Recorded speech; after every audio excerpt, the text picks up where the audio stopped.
Are you trying to decide between living in a gated or non-gated community in Florida? Each has its own perks and potential downsides. We'll break down the pros and cons of both in this video so you can make the best choice for your lifestyle. So first, what is a gated community? A gated community is a master plan community that has a gate. In some instances, it'll just have a gate, or it'll have a guard at the gate, which a lot of times if you have a guest, you can just let them in. So there is like, they can call your phone number and then you press a number and then the gate will automatically open, which is kind of cool.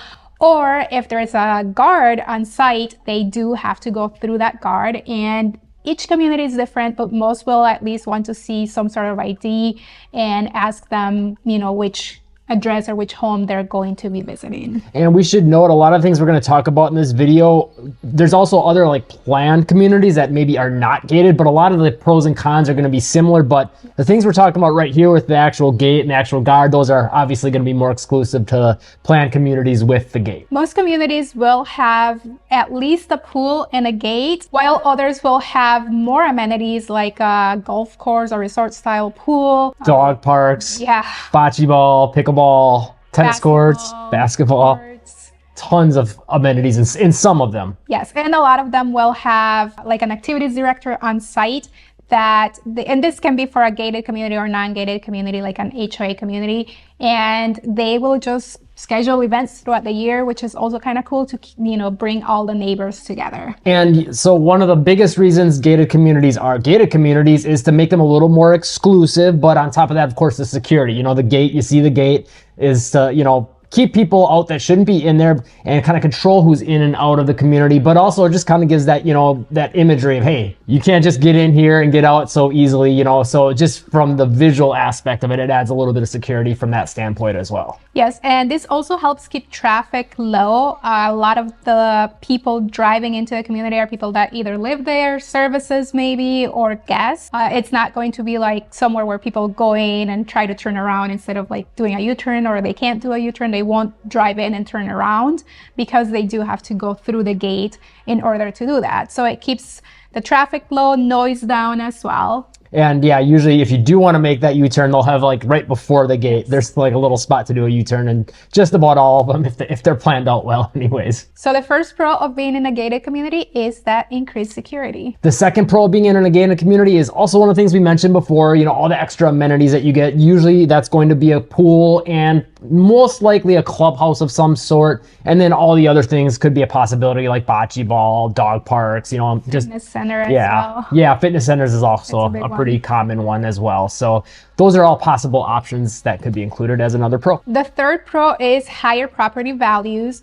And this is because you are in a gated community, but also part of an HOA community, which all the rules and regulations of the community you have to follow, but so do your neighbors. And because of this, all the houses are going to look pretty similar, and the property itself is going to be taken care of, and your property values will increase. And I think on top of that too, with that property value, you know, like we mentioned before, having the security of the gate as well, I think also helps add to that property value as well, just because if people have a sense of security and safety living in a gated community. The fourth pro is less traffic and noise. So like we mentioned, not just anyone can get in or out. So that keeps, you know, the amount of cars on the roads down significantly, and it makes it, you know, easier to be walkable and feel like, you know, it's going to look like a suburb. Almost every gated community is going to have kind of that suburb feel, with the exception maybe if it's more of like a gated townhome type thing.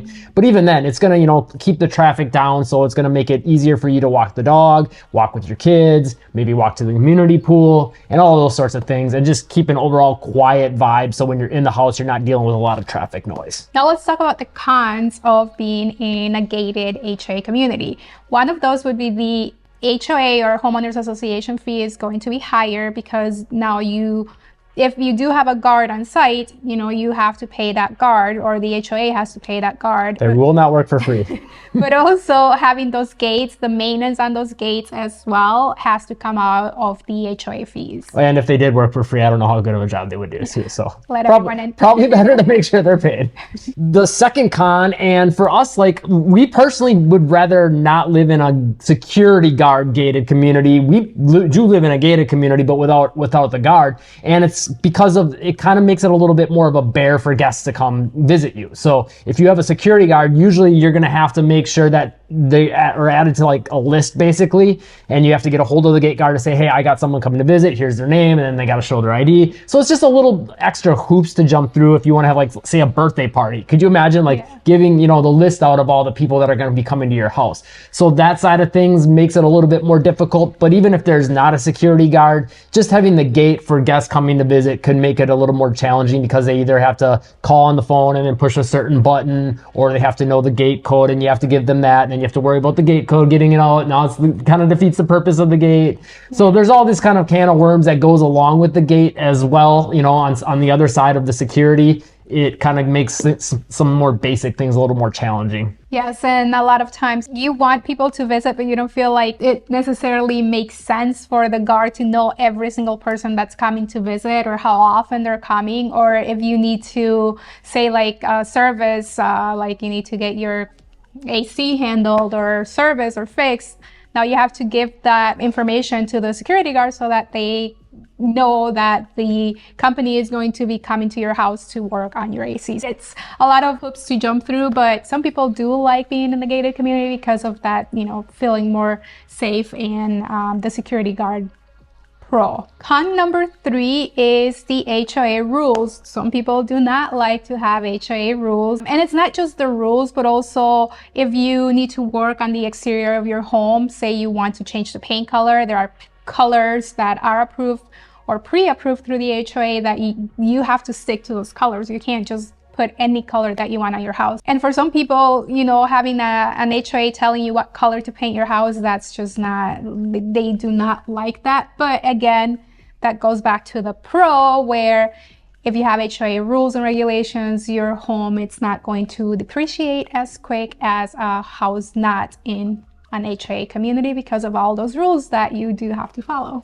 And to elaborate on some more details with that and kind of give you a sense for more of the things that an HOA probably will say, have some say on, you're talking about your roof style, color, material, design, yes. Your sometimes your landscaping, the types of trees and bushes that are allowed, your mulch color or the type of mulch that you're putting on, or stone.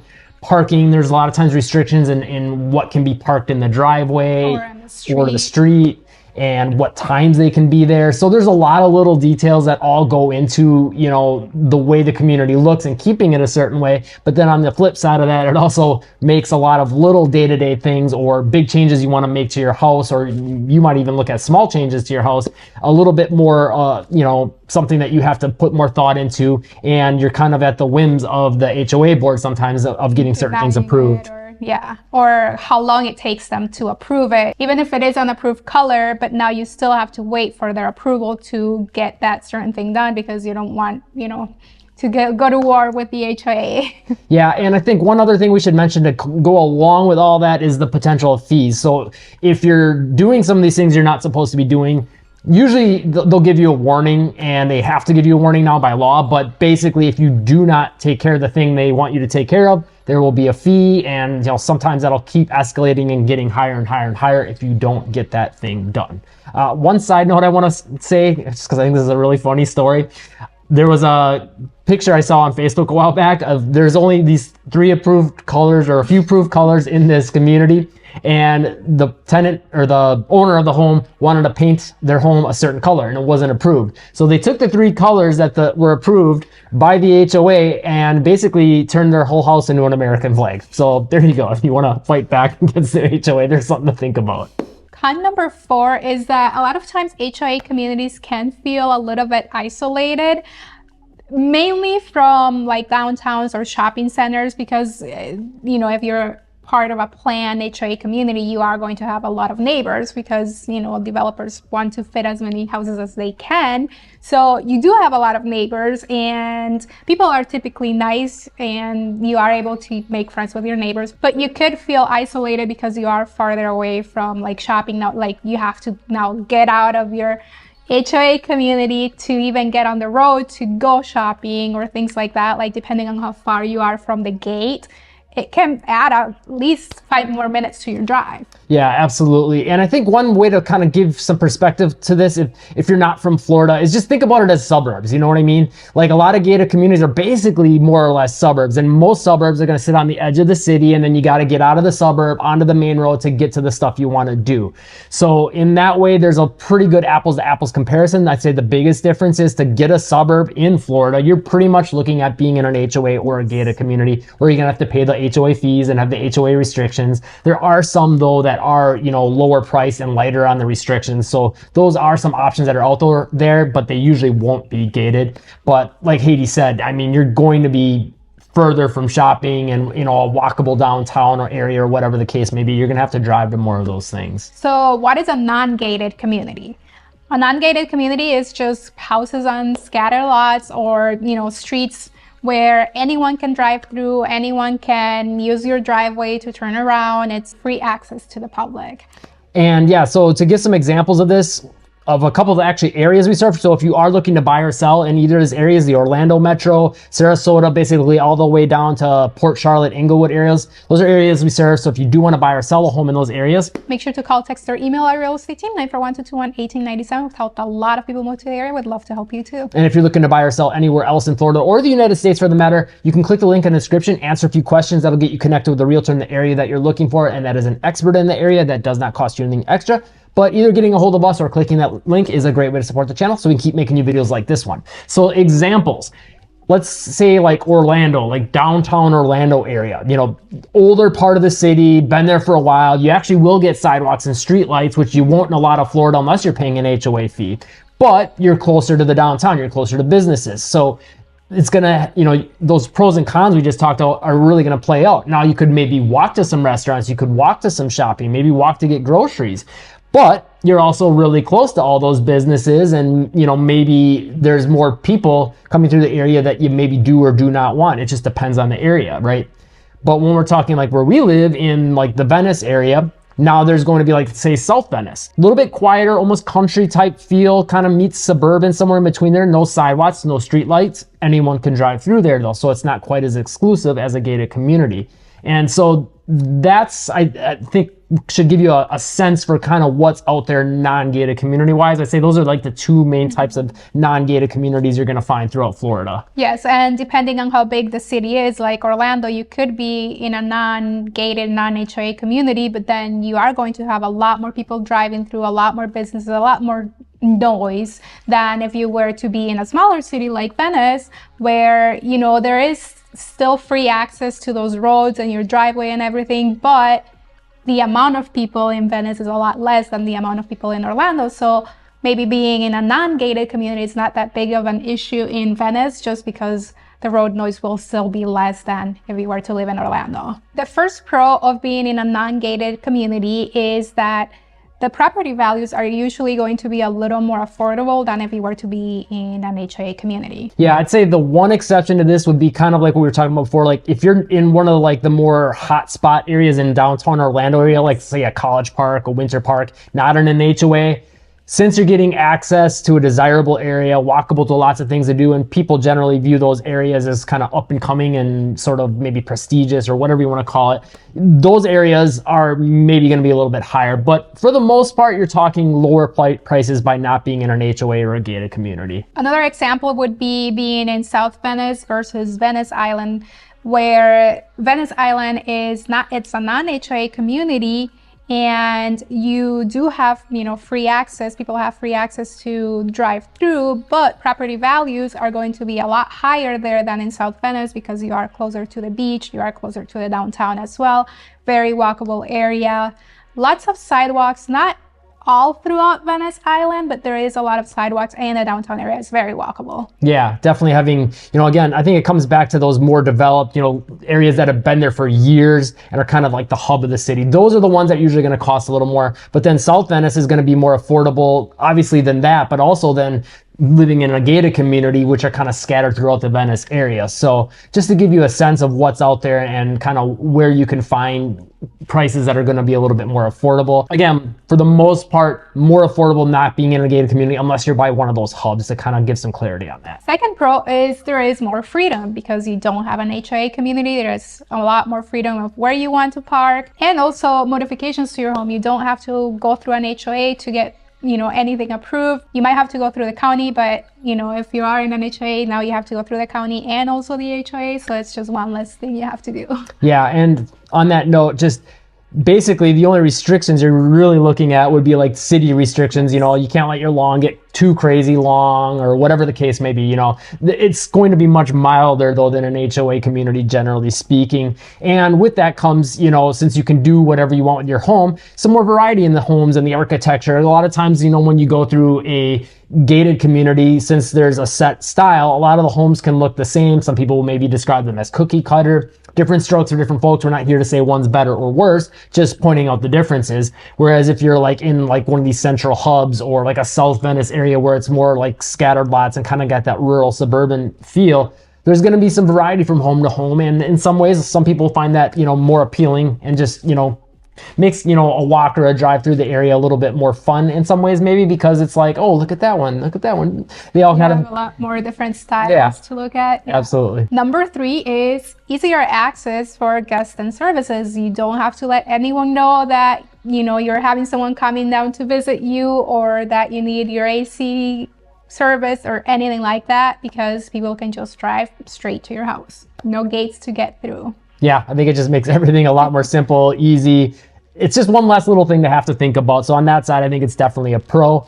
But, again, some people want that security of the gate. So you just got to, I think, decide if it's worth it to you or not for that extra hoop to jump through for people to come to visit. Pro number 4 is you have the potential to be closer to like the city center or the hubs that we were talking about before. Yeah, I think that's, definitely one of the upsides of those areas. And, since, like we mentioned before, a lot of times you're going to have to be in a gated community to get sidewalks and streetlights. But there is that exception. A lot of times if you're near these central hubs and downtowns, you might get your taxes to cover those city lights and sidewalks. Whereas if you're an HOA community, you're paying still taxes, but you're also paying the HOA fees to get those things. Again, if you're outside of one of those central hubs, though, then now you're not probably going to get those sidewalks and streetlights if you're not in an HOA. But having that option and the possibility to be by those central hubs is a pretty cool thing, I think. That's big. And it's absolutely, to get the sidewalks, the streetlights, and now also be able to have the walkability. I think to me, for me, that's awesome. That would be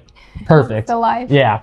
But, different strokes for different folks. And for the cons of non-gated communities, there is less security. So that means that anyone can, drive by your home, down the street, down the road. So there is a lot less controlled access to who drives down your street. Yeah. And again, it just depends on where you're coming from, what you're used to.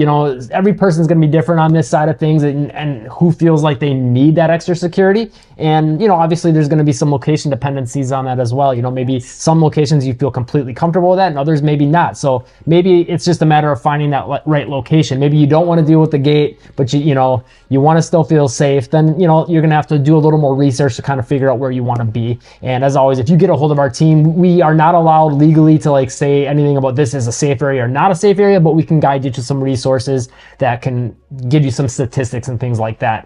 One that we always come back to that we find to be pretty accurate and helpful is niche.com, and they've just got a ton of resources outside of the safety side of things. So there's a little tip for you. Con number 2 is more traffic noise. And again, this is because it is an open neighborhood, open streets. So there is no guard to keep people or traffic down. And on top of that, not just driving traffic, but if you're living in one of these areas, especially near a hub, there could be more walking traffic too, people walking by and things like that. So that's another thing to consider if you're going to live in one of these more hub type areas near a downtown or a big shopping center, things along those lines. So definitely one other thing you'd want to put into consideration when looking for a house. Con number 3 is the lower home values. Again, this is because you are not part of an HOA community, so you don't have rules and regulations to go by other than whatever the city or the county has.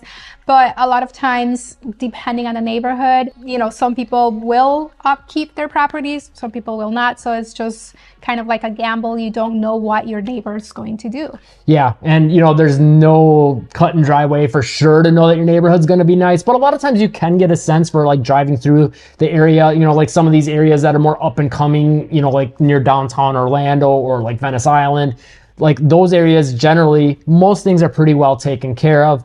Some other ones though that maybe are like, more, not by the hub and kind of on the outskirts more of any of these cities in Florida, you're going to have maybe some streets where, everything looks pretty great. And you might get that one neighbor that moves in and then that changes things. But for the most part, you can get a good sense of what it looks like. And then you can maybe go down a couple miles further and there's going to be junk cars in the yard and, overgrown lawn and weeds and things like that. So it's definitely one of those things that you're going to have to take by block and even street by street basis for a lot of different parts of Florida. But as a whole, you're going to have less of that predictability as you would with an HOA. So which is the better option for you, gated or non-gated community? Let us know in the comments below. And if you are looking to buy or sell in the Orlando Metro, Venice, Sarasota, Inglewood, Northport, Nokomis, Port Charlotte, or Inglewood, get a hold of our team. We would love to help you. We helped a lot of people move to Florida, and we want you to be one of those people. Call or text us anytime, 941-221-1897. We'd love to help you out. And if you're looking to buy or sell anywhere else in Florida or the United States for that matter, click the link in the description, answer a few questions. That'll get you connected with a realtor in the area you're looking for, and that is an expert in that area. It doesn't cost you anything extra, but calling us and texting us or clicking that link is a great way to support the channel so we can keep making you videos like this. Thanks for watching and live breezy.